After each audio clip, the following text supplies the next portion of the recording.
مرحبا، اليوم سأتحدث معكم عن عرضين شائعين يقدمهما مرضاي، أحدهما هو الحمى والآخر هو الزكام. ما هي الحمى؟ درجة حرارة 98.9 درجة فهرنهيت في الصباح و99.9 درجة فهرنهيت في المساء تسمى حمى. هذه هي التعريف النظري. وما هو الزكام؟ هو الزكام العادي، يعني أي سيلان في الأنف، انسداد الأنف، صداع في الجبهة، تهيج في الأنف أو دموع في العينين، حكة في العين.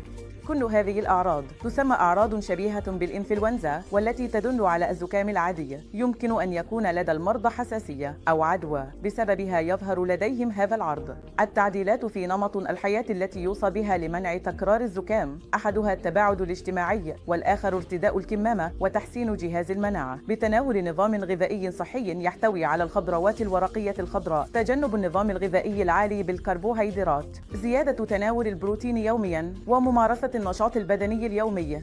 شكراً لكم.